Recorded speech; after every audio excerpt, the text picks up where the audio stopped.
Subhanaka la ilma lana illa ma 'allamtana innaka antal alimul hakim. Rabbi zidni ilma warzuqni fahma wa 'amalan mutaqabbala. Rabbi ishrah li sadri wa yassir li amri wahlul 'uqdatam min lisani yafqahu qawli. Raditu billahi rabba wa bil islami dina wa bi Muhammadin sallallahu alaihi wasallam nabiyya. Allahumma anta rabbi la ilaha illa anta khalaqtani wa ana 'abduka wa ana 'ala ahdika wa wa'dika mastada'tu. A'udzu bika min syarri ma sana'tu abu'u laka bi ni'matika 'alayya wa abu'u bi dhanbi faghfirli fa innahu la yaghfirud dzunuba illa anta. Fa fillah rahimakumullah, Bapak Ibu kaum muslimin jamaah kuliah Asar Masjid Nurul Falah hadanallahu wa iyyakum. Alhamdulillah, segala puji bagi Allah yang telah mengantarkan kepada kita sampai di pertengahan bulan suci Ramadan, dan tidak ada daya dan upaya kecuali dari Allah. Kita mampu melaksanakan ibadah shaum ini bukan karena kekuatan jasad kita, kekuatan fisik kita, pengalaman kita sudah bertahun-tahun berpuasa, tapi ini benar-benar Allah lah yang menguatkan kita untuk melakukan shaum Ramadan tahun ini. Kita berharap mudah-mudahan puasa yang telah kita kerjakan kurang lebih 2 pekan kemarin benar-benar diterima oleh Allah Subhanahu wa taala. Kita berselawat kepada Nabi kita dengan mengucapkan Allahumma salli ala Muhammad wa ala ali sayyidina Muhammad. Mudah-mudahan selawat yang kita panjatkan kepada baginda Rasulullah sallallahu alaihi wasallam dibalas oleh Allah dengan 10 kali salawat, sebagaimana Nabi bersabda, man shalla alaihi salatan wahidatan sallallahu alaihi asyra. Siapa yang berselawat kepadaku dengan 1 kali salawat, maka Allah akan balas 10 kali salawat kepadanya. Dan mudah-mudahan kita menjadi orang-orang yang ditetapkan oleh Allah untuk mendapatkan syafaatnya kelak di yaumil qiyamah. Baik, Bapak Ibu sekalian, kita lanjutkan. Bab yang ke-6 adalah membalas jasa kedua orang tua.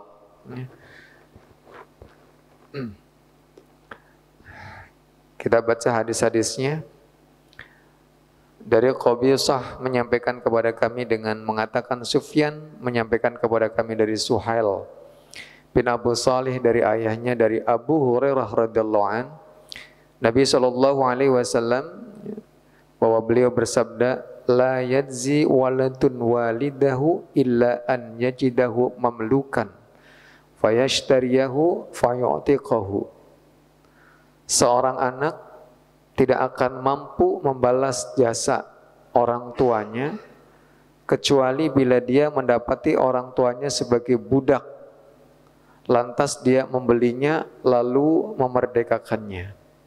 Sahih Al-Irwa 1747, Muslim ya, nomor 20, Kitab Kemerdekaan Budak, hadis nomor 25-26. Apa yang dimaksud dengan kalimat yang disampaikan oleh Nabi Shallallahu Alaihi Wasallam ini? Ini adalah perumpamaan bahwa tidak mungkin seorang anak itu bisa membalas jasa orang tuanya. Kalau kita perhatikan apa yang disampaikan oleh Nabi, la yajzi waladun, ya. Seorang anak tidak akan mampu membalas walidahu, ya, yaitu membalas jasa orang tuanya, illa an yajidahu mamlukan, kecuali bila dia mendapati orang tuanya sebagai budak. Teorinya, kalau orang tuanya itu budak, kemudian melahirkan anak, anaknya otomatis jadi budak, Pak.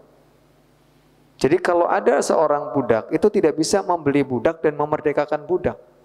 Yang bisa membeli budak dan bisa memerdekakan budak adalah orang yang merdeka. Nah, sementara di sini disampaikan oleh Nabi adalah anak yang mendapati orang tuanya seorang budak, kemudian dia membeli, ya, fayastariyahu wa yu'tiqahu, dan memerdekakannya. Kan tidak mungkin sekali seorang budak itu punya anak-anak merdeka, kecuali anak itu dimerdekakan oleh orang lain. Dan biasanya urutannya itu orang tuanya dulu yang dimerdekakan. Karena dia masih kecil, masih punya kesempatan panjang untuk jadi budak. Kalau yang sudah tua, sudah rapuh, itu banyak yang dijual, Pak. Ya, dalam bahasa kita sekurang kanggo lah. Di perintah-perintah itu sudah tidak mampu. Makanya biasanya yang diutamakan dimerdekakan itu adalah mereka yang sudah tua-tua. Nah, ini sangat tidak mungkin. Jadi perumpamaan Nabi Shallallahu Alaihi Wasallam dengan menggunakan seorang anak yang mendapati orang tuanya dalam kondisi dia menjadi budak dan dia membelinya, kemudian memerdekakannya. Ini isyarah, ya. Satu isyarat yang menunjukkan bahwa tidak mungkin seorang anak itu bisa membalas kebaikan kedua orang tuanya. Walaupun mungkin sudah terpenuhi segala sesuatunya, ya. Pakaiannya, ya, sandangnya, papannya, makannya, semua sudah terpenuhi. Tapi itu tidak menunjukkan bagian bahwa dia sudah membalas kebaikan kedua orang tuanya. Kemudian hadis berikutnya dari Adam menyampaikan kepada kami dengan mengatakan Syu'abah menyampaikan kepada kami dengan mengatakan Sa'id bin Abu Bardah menyampaikan kepada kami, dia berkata, aku mendengar ayahku menyampaikan bahwa dia menyaksikan Ibnu Umar, Abdullah bin Umar, dan seorang anak, ya, seorang dari Yaman melakukan tawaf di Ka'bah. Ya, jadi anak ini gendong ibunya, ya, dari Yaman sampai ke Mekah. Betapa panjang dan lamanya itu, ya. Menggendong ibunya, ya, di belakang atau di atas punggungnya, ya, seraya menyampaikan syair. Jadi si anak ini ketika gendong ibunya sedang tawaf itu bersyair. Ini syairnya nih. Inilah ba'iruha al-mudallal in ud'irat rikabuha lam ud'ar. Ya. Baginya aku ibarat ontanya yang jinak dan patuh. Jadi disuruh jalan-jalan, suruh berhenti-berhenti, agak pelan-pelan, agak cepat-cepat, ya. Jika dia membuat onta kendaraannya terperanjat, maka aku tidak terperanjat. Maksudnya, kan kadang orang kalau naik atau gendong itu pas lagi tidur terbangun bikin kaget yang gendong. Atau mungkin geplak, atau mungkin nyubit, atau mungkin membuat gerakan yang gendong itu kaget. Tapi berusaha untuk tidak kaget. Betapa seorang ibu ini nyaman sekali, ya, berada di punggung, ya, belakang punggung anaknya. Walaupun dia itu mengejutkan, mengagetkan, ini si anak berusaha untuk tidak kaget. Kan berarti membuat ibunya nyaman sekali. Dia bersyair seperti itu, ya. Tsumma qala ya ibna Umar. Kemudian ayahku bertanya, wahai Ibnu Umar, atarani jazaituha? Apakah menurutmu aku sudah mampu membalas ibuku? Nah, coba, ya, dari Yaman sampai ke Mekah itu berapa kilometer? Gendong ibunya. Kalau ibunya terkejut, dia berusaha untuk tidak terkejut supaya ibunya tetap nyaman di dalam gendongannya. Belum lagi nanti tawaf, berhenti itu kalau ibunya pengen buang hajat saja. Masya Allah, ya. Dan ditanyakan ini kepada Ibnu Umar, atarani jazaituha? Apakah menurutmu aku sudah mampu membalas ibuku? Qala, Ibnu Umar berkata, la, tidak. Belum itu. Wala bizafratin wahidatin. Meskipun hanya sekali tarikan nafas, helaan nafas, itu tidak bisa itu untuk membalas jasa orang tua atau ibu kita. Ibu kita kan ketika mengandung seperti apa? Ya, rekasannya tuh seperti apa? Ketika melahirkan sakitnya seperti apa? Tarik nafas dalam-dalam, keluarkan lagi. Tarik nafas dalam-dalam, keluarkan lagi. Itu yang disebut dengan satu tarikan nafas. Tidak mampu untuk membalasnya. Kemudian Thumma tafa Ibnu Umar fatal maqama fa shalla rak'ataini thumma qala. Kemudian Ibnu Umar tawaf dan mendatangi maqam, lalu Ibnu Umar salat 2 rakaat. Kemudian dia berkata, thumma qala yabna Abi Musa, wahai anak atau putra Abu Musa, inna kulla rak'ataini tukaffirani ma amamahuma. Sesungguhnya setiap salat 2 rakaat itu mampu menghapus dosa yang ada di depannya. Ini sahih isnadnya. Baik. Jadi sa'ir tadi ini, inilah ba'iruhal mudallal in ud'irat rikabuha lam ud'ar. Ini adalah bentuk apa ya? Bentuk capeknya seorang anak ketika gendong ibunya dari Yaman sampai ke Mekah, kemudian tawaf, dia sudah merasa sangat capek dan dia mengucapkan itu. Baginya aku ibarat ontanya yang jinak dan patuh. Jika dia membuat onta kendaraannya terperanjat, maka aku tidak terperanjat. Ini adalah bagian dari sedikit rasa kesel gitu loh Pak. Kesel ya, pengen diren gitu. Ternyata ini dianggap bagian dari dosa. Padahal benar-benar capek loh. Apalagi maaf ya, kita sepertinya tidak pernah gendong ibu kita tuh terlalu lama model seperti ini. Sekarang apalagi ada kursi roda, ya, ada bed yang bisa jalan, ada rodanya. Paling kita menurunkan atau mengganti dari bed satu ke bed yang lainnya, menurunkan dari bed ke kursi roda. Itu pun maaf ya, terkadang ada keluh kesah yang kita sampaikan.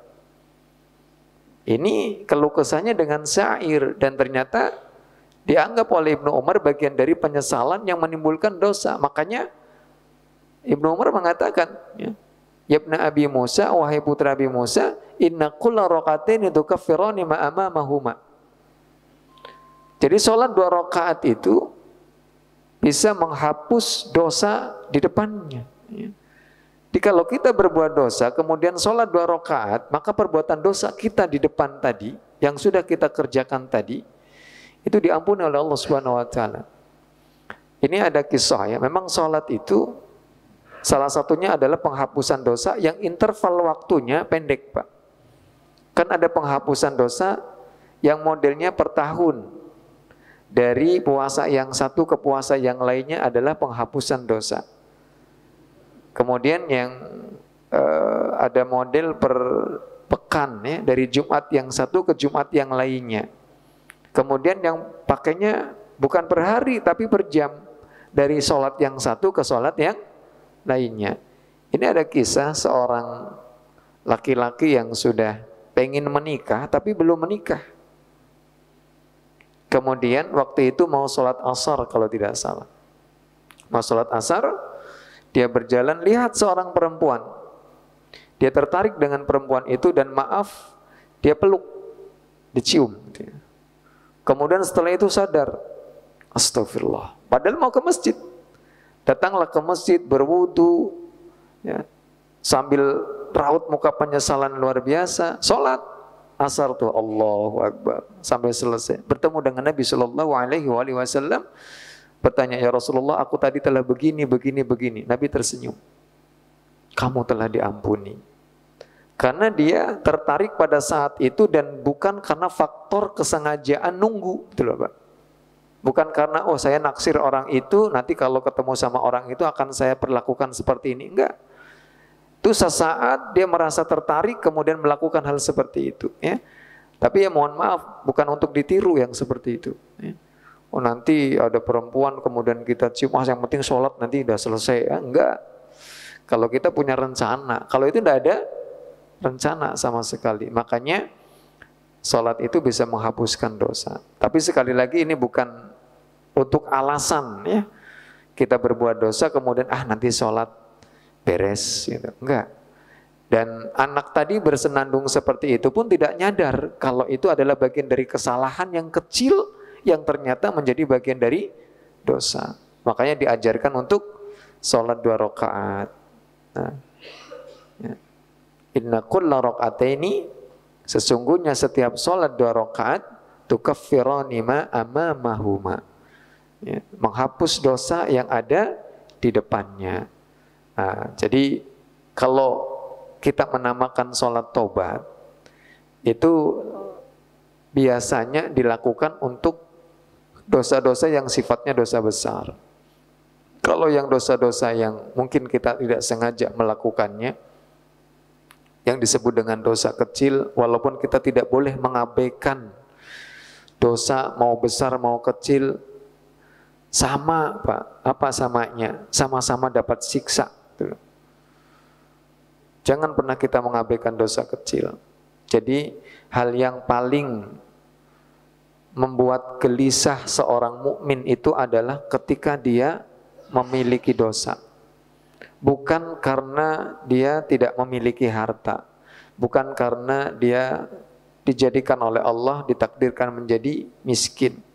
Tapi yang paling membahayakan bagi seorang mukmin itu adalah ketika dia punya dosa yang belum diampuni. Maka tidak boleh kita menyepelekan tentang dosa-dosa kecil. Ya, dosa kecil, dosa besar sama, tetap balasannya adalah siksa. Baik. Abdullah bin Salih menyampaikan kepada kami dengan mengatakan, Laits menyampaikan kepadaku dengan mengatakan, Khalid bin Yazid menyampaikan kepadaku dari Sa'id bin Abu Hilal, dari Abu Hazim, dari Abu Murrah Maula, ya, Maula Aqil, bekas budaknya Aqil. Dia berkata, anna Abu Hurairah kana yastakhlifahu Marwan wa kana yakunu bidil khulaifah fa kanat ummuhu fi baitin wa fi akhirin qala fa idza arada an yakhruja waqafa ala babiha fa qala assalamu alayki ya ummatah wa rahmatullah wa barakatuh fataqul wa alaikassalam ya bunayya wa rahmatullahi wa barakatuh fayaqulu rahimakillahu kama rabbaitini saghiran, ya. Fataqulu rahimakallahu kama barartani kabiran thumma idza arada an yadkhula sana'a mithlahu. Abu Hurairah pernah diangkat sebagai gubernur dari atau oleh Marwan. Jadi khalifahnya di atasnya adalah Marwan. Gubernur itu pangkat di bawahnya khalifah. Ya. Kalau di kita eselon berapa itu ya? Nah, ada masuk eselon itu. Punya rumah dinas, ya, punya kendaraan. Ya. Ketika itu dia bertugas di Hulaifah. Ibunya menempati sebuah rumah, ya, sementara dia di rumah yang lain. Jadi tidak serumah dengan ibunya. Abu Murrah berkata, jika Abu Hurairah hendak keluar, jadi dia kalau mau berangkat kerja, ya, kalau mau ada urusan tentang pekerjaannya, keluar dari rumahnya, dia berdiri di depan pintu rumah ibunya. Insya Allah ya, ini adab Pak. Seorang gubernur ketika dia keluar dari rumahnya dan melewati rumah ibunya, tidak cuma dilewati, dia berhenti di depan pintunya. Hormatnya seorang Abu Hurairah kepada ibunya. Sementara maaf ya, kita itu sebagai apa? Gubernur bukan, ya. Camat, ya. Bupati, wali kota bukan. Nah, ini kalau kemudian dia berkesempatan lewat di depan rumah orang tuanya, berhenti. Maksudnya berhenti berdiri di depan rumahnya itu ya mampir begitulah. Bukan say hello saja ya, tapi memang mampir. Jadi Abu Hurairah ketika hendak keluar, dia berdiri di depan pintu rumah ibunya dan mengucapkan Assalamualaikum. Salam ya, sejahtera bagimu wahai bunda. Warahmatullahi wabarakatuh. Kemudian ibunya menjawab Waalaikumsalam. Ya. Juga salam sejahtera bagimu wahai putraku. Warahmatullahi wabarakatuh. Abu Hurairah berkata, semoga Allah merahmatimu sebagaimana engkau telah mendidikku di waktu kecil. Tidak pernah lupa itu, sekalipun sudah menjadi seorang gubernur. Ibunya pun menjawab, semoga Allah merahmatimu sebagaimana engkau berbakti kepadaku di masa tua. Ibunya tahu kalau itu bagian dari cara Abu Hurairah ya, memberikan bakti kepada ibunya. Berarti tidak harus dengan apa ya, bawa hal yang banyak-banyak. Ternyata orang tua itu ketika kita hadir di rumahnya, itu sudah bagian dari cara seorang anak berbakti kepada orang tuanya. Jadi jangan sampai kemudian mamanya ya, bapak ibu itu asli bukan orang sini, mamanya aslinya orang Semarang atau mungkin orang mana lah ya, daerah timur sana Pekalongan dan sebagainya. Kemudian bertugas di Tegal, punya rumah di sini, lama tinggal di sini. Ternyata dapat tugas dinas, tugasnya di mana Semarang lah ya. Bapak ternyata orang sana. Itu sebisa mungkin kita berkunjung ke orang tua kita dan diniati. Jangan pernah katakan kepada orang tua kita, ini kebetulan dapat dinas di Semarang, jadi sekalian mampir, jangan. Nanti merasa kecil hati mereka. Jadi kalau nggak ada dinas, nggak mungkin mampir, kan begitu. Niatkan saja. Alhamdulillah ya Allah, saya dapat dinas di Semarang selama seminggu. Saya niatkan, walaupun belum jatahnya saya pulang, belum jatahnya saya tengok ibu saya akan pulang ke rumahnya. Diniatkan. Ya. Jadi kalau nanti mampir, orang tua kita tanya, loh tiba-tiba datang, ya saya niat mau datang sekalian, ya menyelesaikan pekerjaan. Tapi memang niat ingin berkunjung kepada orang tua kita, jangan sambil lalu. Ya. Nah, lebih dari itu, jika hendak masuk rumah untuk menemuinya, Abu Hurairah melakukan yang seperti itu. Artinya hal ini dilakukan oleh beliau setiap saat. Ya. Ini dhaif isnad ya. Di situ ada isnad, terdapat rawi bernama Sa'id bin Abu Hilal. Ya. Dia telah tercampur atau kacau hafalannya. Jadi ini dianggap dhaif. Ya. Tapi ini adalah bagian dari adab. Tak jadi masalah. Ya. Kemudian dia mengatakan, Abu Nuaim ya, menyampaikan kepada kami dengan mengatakan, Sufyan menyampaikan kepada kami dari Atha bin Sa'ib, dari ayahnya dari Abdullah bin Amr, dia berkata, Ja'a rajulun ilan Nabi sallallahu alaihi wasallam yubayi'uhu 'alal hijrah wa tarki abawaihi yabkiyani faqala irji ilaihima wa adhikhuma kama abkaitahuma. Ada seseorang datang kepada Nabi Shallallahu Alaihi Wasallam lantas berbaiat kepada beliau untuk berhijrah. Jadi Bapak Ibu sekalian, yang disebut dengan baiat itu minta persetujuan dari Nabi, sehingga Nabi nanti menyetujui atau tidak menyetujui. Tidak boleh seseorang mau perang, mau ikut jihad fisabilillah, mau ikut untuk hijrah dari Mekah ke Madinah, kemudian nyelonong saja itu tidak boleh. Harus seizin dari Nabi SAW. Sehingga nanti diketahui, kalaupun nanti menang, dapat ya harta rampasan, ghanimah, orang-orang yang telah berbaiat kepada Nabi dan diizinkan oleh Nabi untuk ikut berperang, nanti dapat. Tapi kalau dia nyelonong sendiri, Nabi tidak tahu, kemudian dia, saya ikut ya Rasulullah, ini sulit, mempersulit. Makanya perlu berbaiat dulu. Ya. Jadi baiat ini bukan seperti hal yang menakutkan ya. Izin, minta izin kepada Nabi. Nah termasuk hijrah dari Makkah ke Madinah, itu harus minta izin dulu kepada Nabi. Kenapa? Itu perjalanan yang bukan perjalanan mudah Pak. Dari Makkah ke Madinah, ya, kita naik bus saja bisa sampai 7 jam. Ya. Kalau jalan, dan itu busnya kenceng loh ya. Karena Bapak Ibu yang sudah haji, yang sudah umroh, tahulah jalan dari Makkah ke Madinah itu nggak ada jaglugan kan, mulus semua itu. Hampir rata-rata jalan di atas 100 km per jam itu busnya. Ini kalau jalan kaki berapa lama coba? Belum nanti ketemu dengan binatang buas. Belum nanti ya ketemu dengan perampok. Belum juga nanti ketemu dengan kaum kafir yang ngejar-ngejar mereka. Ini perjalanan yang bahaya. Makanya disuruh berbaiat kepada Nabi Shallallahu Alaihi Wasallam. Nah, kemudian dia meninggalkan kedua orang tuanya yang sedang menangis. Jadi tahu anaknya mau hijrah, kedua orang tuanya menangis. Kenapa menangis? Karena ternyata sudah sepuh. Dan itu satu-satunya anak yang ngurus dia, ngurus orang tuanya. Ngurus makannya, ngurus pakaiannya, ngurus kesehariannya, mau ditinggal hijrah. Karena dia anggap bahwa ini jihad. Hijrah itu adalah amal yang paling besar pada saat itu karena diperintahkan oleh Rasulullah Shallallahu Alaihi Wasallam.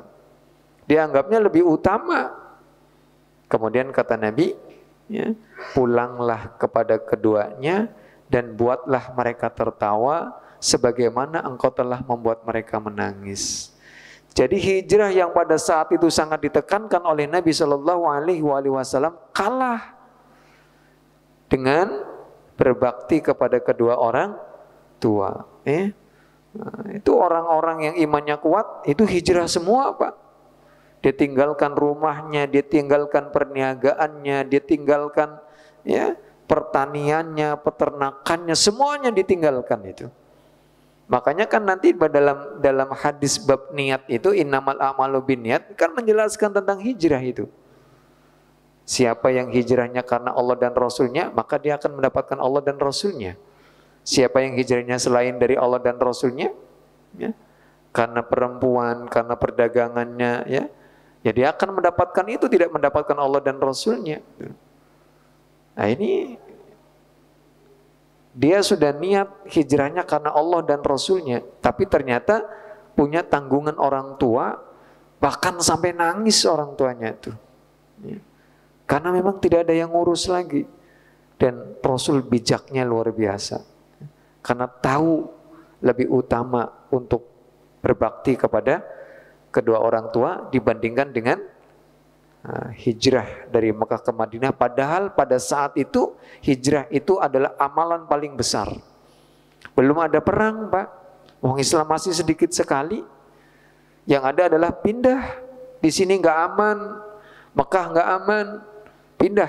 Dan itu amalan besar, paling besar saat itu. Tapi kalah dengan ini. Ya, pulanglah kepada keduanya dan buatlah mereka tertawa sebagaimana engkau telah membuat mereka menangis. Ini sahih. Masuk pada bab ke-7. Babnya sedikit-sedikit kok ya. Barangkali ada yang mau disampaikan dulu? Kalau enggak saya lanjutkan dulu Bab ke-7 durhaka kepada kedua orang tua. Nah, kalau dari bab 1 sampai bab 6 itu tentang berbakti kepada kedua orang tua Nah sekarang bab 7-nya sudah mulai dibuka tentang durhaka kepada kedua orang tua.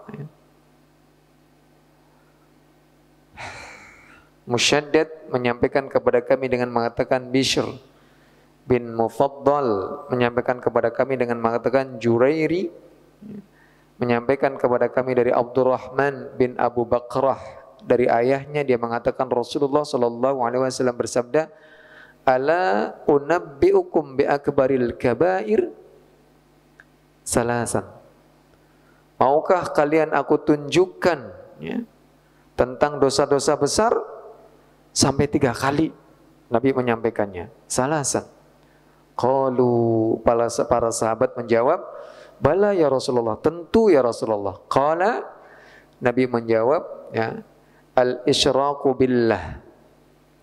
Yang pertama adalah syirik, menyekutukan Allah dengan selainnya. Jadi syirik itu menghancurkan semua bentuk keimanan, Pak. Iman kepada Allah, iman pada malaikat, iman kepada kitab, iman pada rasul, ya. Iman kepada hari akhir, iman kepada qada dan qadar. Itu hancur semua gara-gara dia berbuat syirik. Dan syirik ini di masyarakat kita kurang mendapatkan perhatian, ya. Makanya kalau ada kajian namanya kajian tauhid, itu kajian yang sangat mendasar sebetulnya, ya. Sebelum akhlak, itu kajian yang utama adalah kajian tauhid dulu, karena nanti membentuk akidah. Nah, akidah ini yang akan mengantarkan kita kepada akhlak sebetulnya, ya. Nah, tauhid dengan akidah itu, ya, kalau akidah ini di dalamnya tauhid itu akan dibahas tentang bagaimana perbuatan-perbuatan syirik. Termasuk syirik dibagi jadi 3, syirik akbar, syirik ashar, syirik khafi. Nah, ini yang dimaksud di sini adalah asyirkul akbar, syirik besar. Nah, nanti ada penjelasan-penjelasannya, ya. Wa uququl walidain, durhaka kepada kedua orang tua. Jadi ini bagian dari dosa besar. Wa jalasa wa kana muttaqian. Kemudian Nabi yang awalnya bersandar, kemudian beliau duduk. Ala wa quluz zur, ya. Mazala yuqarriruha, ya. Hatta qultu laitahu sakata, ya. Beliau terus mengatakan ini sampai aku berkeinginan mudah-mudahan beliau berhenti, beliau berhenti, beliau berhenti. Terus, ya, mengatakan ala wa qaluz zur, ala wa qaluz zur. Sudah, ya. Nah, baik. Apa itu yang ketiga? Nah, beliau terus mengulanginya sampai aku mengatakan andai saja beliau diam, ketahuilah dengan ucapan dusta. Ucapan dusta, ucapan dusta. Ah, berulang-ulang ini, ya. Jadi durhaka kepada kedua orang tua termasuk dari bagian dosa besar, ya. Wallahu a'lamu bissawab. Karena sudah masuk waktu maghrib, kita cukupkan dengan bersama-sama membaca hamdalah. Alhamdulillahirabbil alamin. Subhanakallahumma wa bihamdika asyhadu an la ilaha illa anta astaghfiruka wa atubu ilaik. Billahi taufiq wal hidayah wal afu minkum.